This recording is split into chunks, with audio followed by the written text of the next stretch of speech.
to Health Watch. I'm your host, Julia Maddox. Our topic of today is living with lupus, and I'm honored to have with me today my guest, Desiree Williams. Desiree, tell me, what is lupus? Lupus actually is an autoimmune disease in which the body's immune system, instead of defending itself, it actually attacks the body, and your body goes haywire. Okay. Why is it called lupus? I believe that in the 18th century there was a doctor who first discovered it, and he said it resembled a wolf bite, and the term lupus actually means wolf in Latin. Yeah, wolf in Latin, exactly. Right. So who gets lupus?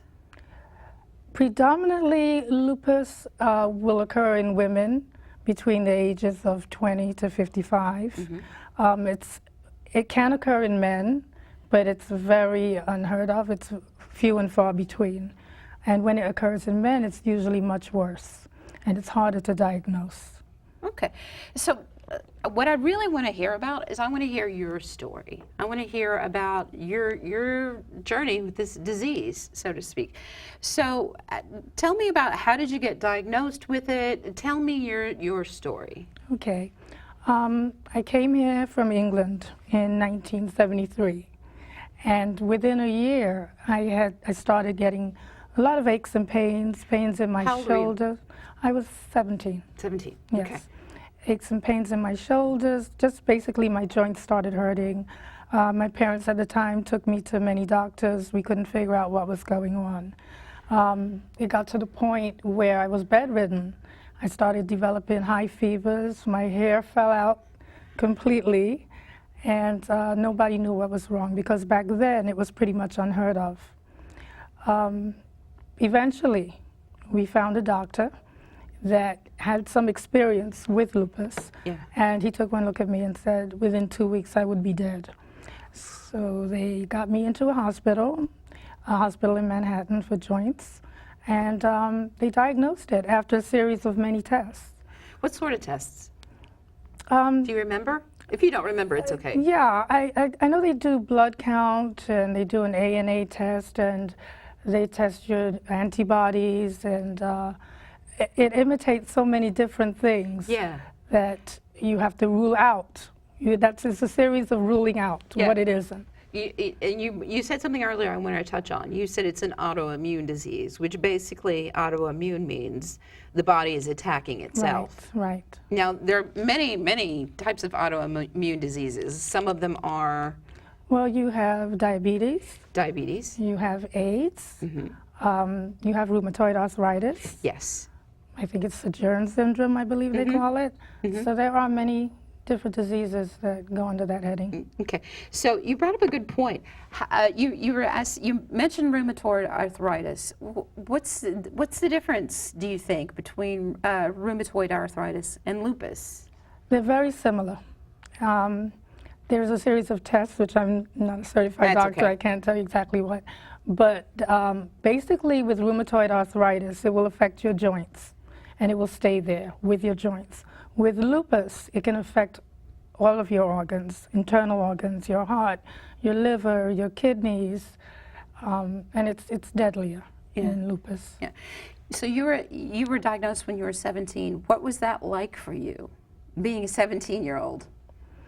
That was hard. It was hard because when you're at that age, you're at an age where you want to compete with your peers and you want to look and feel like everyone else. And some of the treatments would make your appearance change, such as the prednisone, which will give you what's called a moon face. So, and you get a lot of swelling in other parts of your body, your stomach gets bigger, so there are other side effects. Did the kids treat you differently? Do you have any issues with that?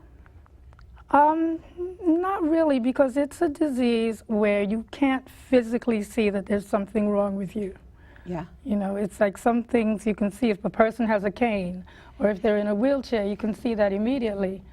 But with lupus, it's not something that you can look at and say that person has lupus. Yeah.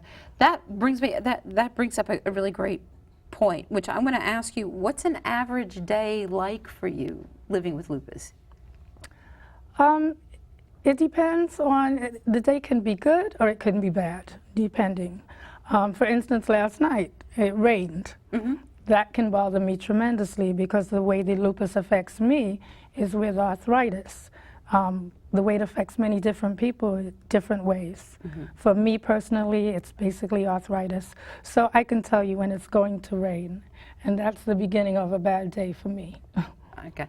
Is it different depending on the time of day? Is morning better, or mornings good or bad? Mornings are bad. Mornings are very similar to rheumatoid arthritis in that you get very stiff in the mornings. You have to give yourself extra time to get up if you're working or whatever, if you're going to school. Give yourself that extra time and do some stretching exercises, that type of thing, because you get really stiff. Is it something that gets better as the day goes on, or does it not matter? It doesn't matter. It depends. It depends? It depends. Okay. What are the, you mentioned that you were diagnosed with it when you were 17. What was the course of treatment that they offered you? For me, they gave me prednisone, which is a steroid. Prednisone. And they started me with 60 milligrams, which is a very high dosage. And, you know, the drug itself has many side effects. So what are those? you get the moon face. Moon It's one of face. them, yeah. You get the hoarseness of the voice, which I actually have right now. It thins your bones. So there are many different side effects. And sometimes you can't tell the difference between what's coming from the drug of treatment or what's actually the lupus. Yeah, can you speak more about that? The difference, like there's the medication versus the disease itself. Well, with the disease, you really can't tell the difference of what's what. It crosses over and it mimics so many different things. It's called the great imitator because it actually is so hard to diagnose, and it can come in so many different forms, and each day can be different. Each day can be different. So, give me an example of that, how each day can be different. Today I could get up and I could have joint pain. The next day I could have a high fever or fevers throughout the day. And you get When you say fever, like how high? What's the highest your fever has gotten with it? my fever has gone as far as 105. Wow. Right. And that's just from I had an infection. And it caused my fever to go up higher than it would a normal person. So your body's really fighting it, you know. Which brings me to another point, another question. Do you have to be careful around other people when they're sick? Yes, you do, because your defense system is down. So I try very hard not to be, without being rude, around someone that's coughing excessively or someone that has a cold, because I'm likely to catch it. Very good. So you talked about how you're diagnosed and you started taking prednisone. Right. And that brings up a bigger question, which is about medications what medications are out there for people who have lupus. So you take prednisone. Is that what you've always taken? For me, that's the drug that helped me. I understand that they have many different drugs that are out there now, and it depends on the person. Something could help me and not help someone else. Yeah. In previous conversations, you had shared that you don't always have to take it. Right. They have what's called remission. And I think stress plays a major role in lupus. My husband, for instance, passed away in 2009. I'm very sorry to hear that. Thank you. And I had been in remission for about 2 years prior to that. And the minute that he passed away, all the symptoms came back. Started getting joint pain, the fevers, all the symptoms of lupus started coming back, and then you have to go back on a course of treatment. So what sort of relationship do you have with your doctor? Have you had the same doctor, or? Yeah, I have. I've had the same. I have a rheumatologist who's a specialist in arthritic diseases. I've had him for about 15 years. And you have to maintain close contact with your doctor because it's something that has to be monitored continuously. Can you build up a tolerance to prednisone? I'm not sure. I believe you can. But I've always been able to be weaned from a higher Yeah. dosage. So I haven't been on there for, I've been on there for years, but not at a time. At a time. Right. So pretty much when you're feeling better, when feeling better consistently, then you Right. say, I can not Right. take this for a Right. while. And it's a drug that you have to wean yourself from, or the doctor has to wean you from very slowly.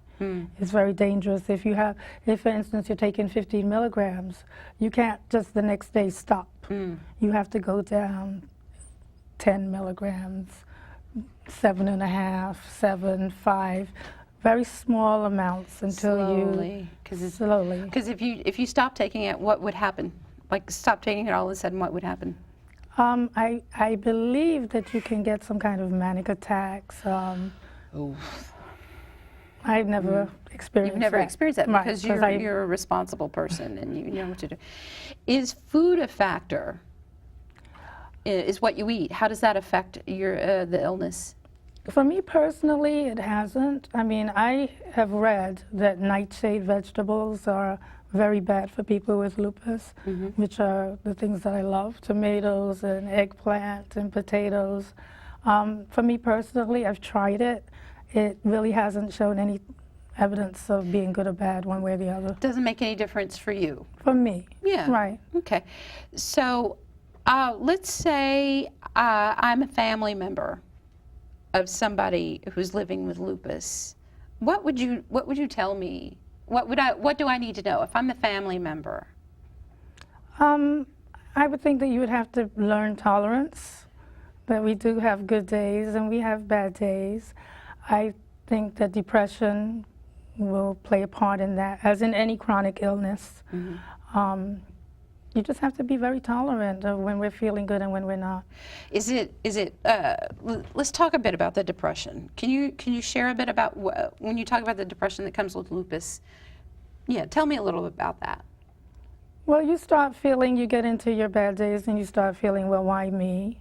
And especially when you're not feeling well.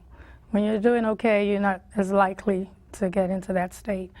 But you can get depressed and you just have to. And it compounds, I would imagine. If you have a period where you're not feeling well and it's consistent and it's got to feel like, Right.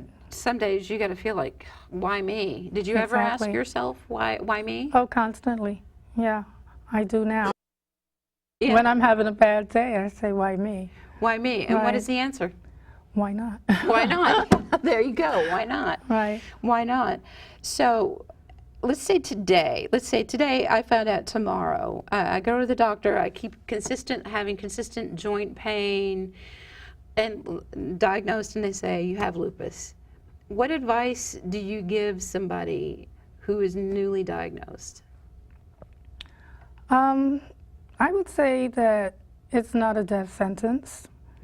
Many years ago when I was diagnosed, which I've actually had it for 40 years now, the prognosis was not as good as it is nowadays. They have so many different treatments and so many different ways of handling it. So it's definitely not a death sentence in itself. But you have to maintain close contact with your doctor. You do have to watch your diet and just be aware of your body. Be aware of what's going on inside of you. You mentioned something before I want to touch on again. What is the lupus fog? And how is it different than the general fog that I deal with? What's the lupus fog? Well, you could be in mid-sentence and just forget what you're saying. And I gave someone an example. I work as a property manager, and I had a tenant that asked me, had I been away this year, and I had just come back 2 weeks prior. I went to St. Martin, and he asked me this, and it took me off guard, and I couldn't remember where I went. And it just was like a brain fog. That's why they call it that. And, you start wondering, well, do I have Alzheimer's, or is it, because you don't want to blame everything on lupus. So you have to know the difference sometimes. So that sounds like, to me, that comes back to another question we were talking about before. If I'm a family member of somebody who has lupus, I need to be aware of the lupus fog. Yes. And what would you counsel families if you're going to counsel families who have somebody who has lupus, what else would you share with them? Well, I would tell the family members there's so much stuff on the internet nowadays. So you need to familiarize yourself, and that's with anyone that has any kind of chronic illness. The more familiar you are with what they have, the better you're going to be able to deal with it. You were talking before about one of the ways in which lupus is such a killer, for lack of a better word, is 1 minute you're fine, and then the next minute your body just shuts down. Can you share a little about that? About when give me an instance of when that's happened with you. Well, you can get up in the morning, you can have a good day, and then by the afternoon, you start. One of the major symptoms is fatigue. You get this chronic fatigue, and it's not just being simply tired.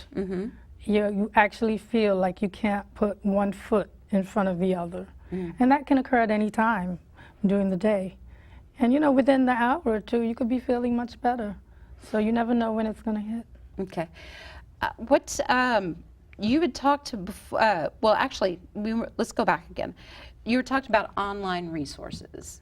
Can you tell me what are some of the best online resources that are out there for dealing with lupus? Well, you have the Lupus Foundation of America, and they are very helpful. They have a hotline that you can tap into. You can go on the internet or you can call in. And for someone that's newly diagnosed with the disease, that can be very helpful because it has so many different symptoms, and you really don't know what's attributed to the lupus and what's not. And they can be very helpful in helping you understand what's going on with your body. Okay. Now, we had talked before, are there any clinical trials going on that you know about in terms of treatment? What do you know about that? Anything? I'm not familiar. I know there are clinical trials going on. I'm not actually familiar with exactly what's going on, but they have many studies that are being done to try and find the cause, because right now there's no cure. Okay, very good. You had mentioned your son. You mentioned your son before. How many children do you have? I have 2 children. You have 2 children. How does lupus affect your pregnancy? At the time when I first got married, I actually was told back then, way back then, that I shouldn't become pregnant.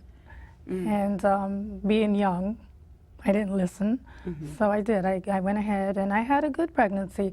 I actually felt better during my pregnancies. I think it's something to do with the hormonal change. I'm not sure why that is, but I felt better within my, during my pregnancies. With the delivery, did your lupus affect the delivery? I was considered high risk, and which means actually both my sons, I have 2 sons, they were both low weight babies. One was 4 pounds 8 ounces, and the other one was 5 pounds 3 ounces, which is pretty low. Other than that, they've been pretty healthy. Yeah. What was it like being the mother, being a mother and dealing with lupus with your children? Growing up, anything with that you want to? Well, the first thing for me was being very afraid that they would actually get the disease itself. And as I said before, it's worse in men. So I was just always looking for signs. Always looking for signs, such as? If they, said, "Oh, my shoulder's hurting me today," I was going haywire. I'm going, what's going on?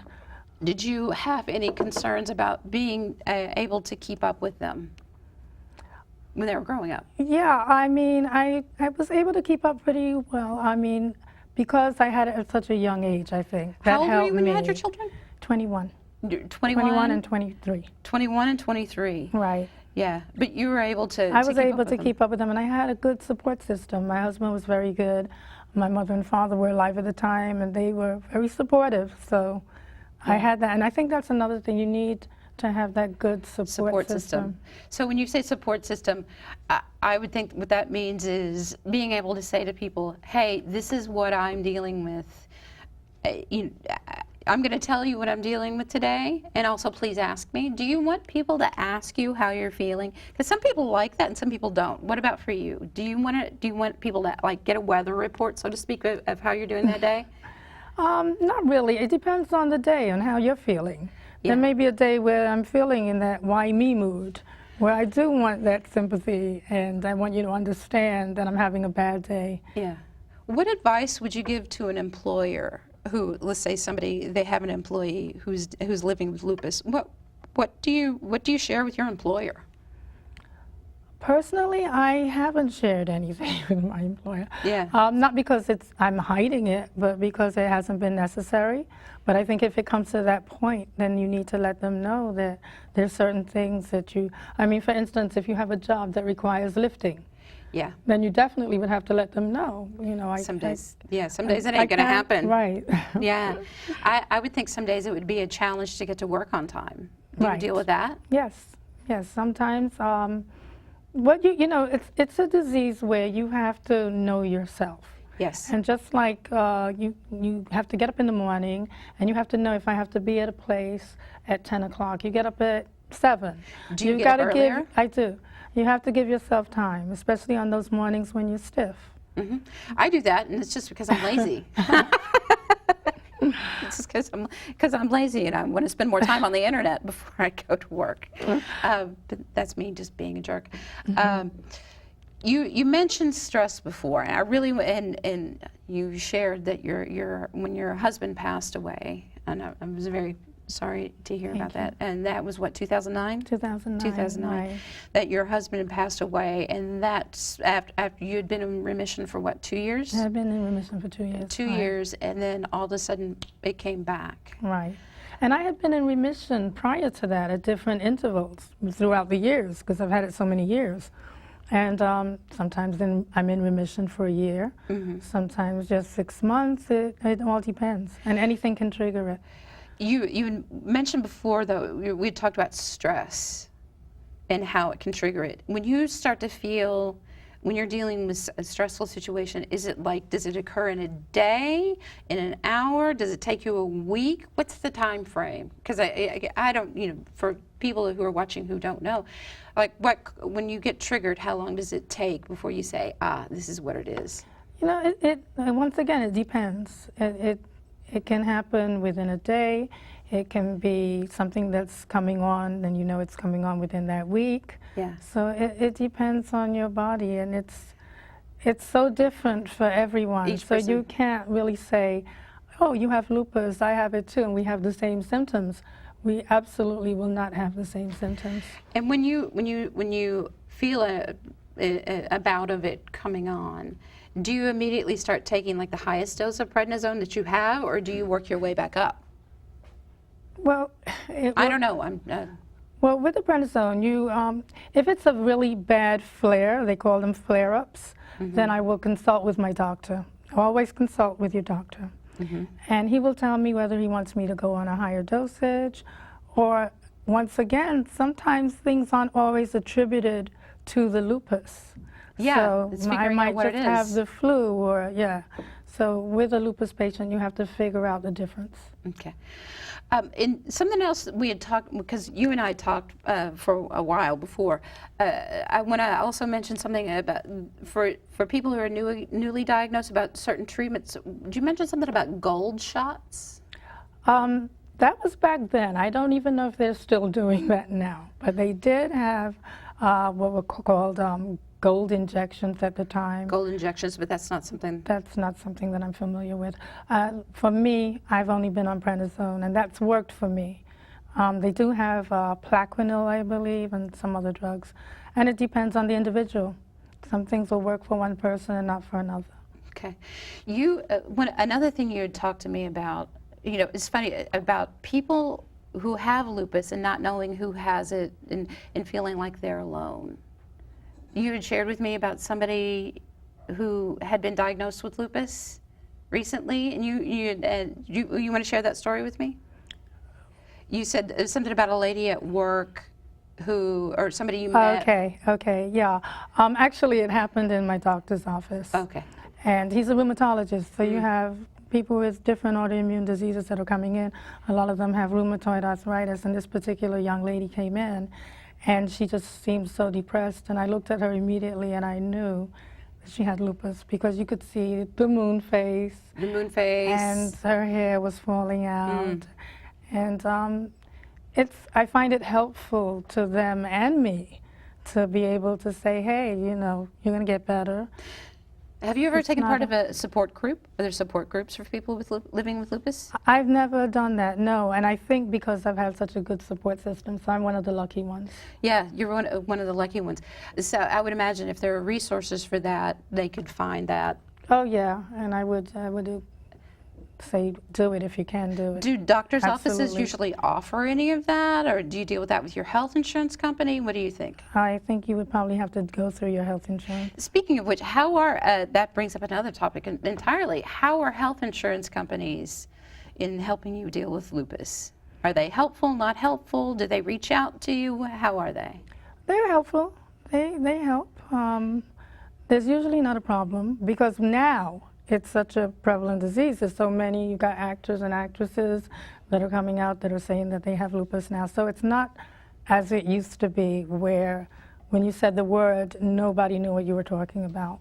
So now it's a lot more helpful resources out there. Okay. Is there anything I haven't asked you that you think would be really important for people to know about lupus? I just would like to say that it's not a death sentence. It doesn't have to be a death sentence. No. And, you know, some people are going to have it worse than others, but it's very important that you work with your doctor and that you get a good support system and you can live a normal life and you can have children, and I have grandchildren. You have grandchildren? So How old are they? They're 6 and 3, 6 and 3, boys or girls? a boy and a girl. Oh, very good. So that is such an incredible blessing, is it not? Absolutely. Absolutely. Well, listen, I want to thank you so much for Thank being you. with us today and sharing your life. You know, it's a brave thing to share your life with people Thank you and tell so them what you're much. sharing with. So once again, this has been Health Watch. I'm Julia Maddox, and thank you for watching.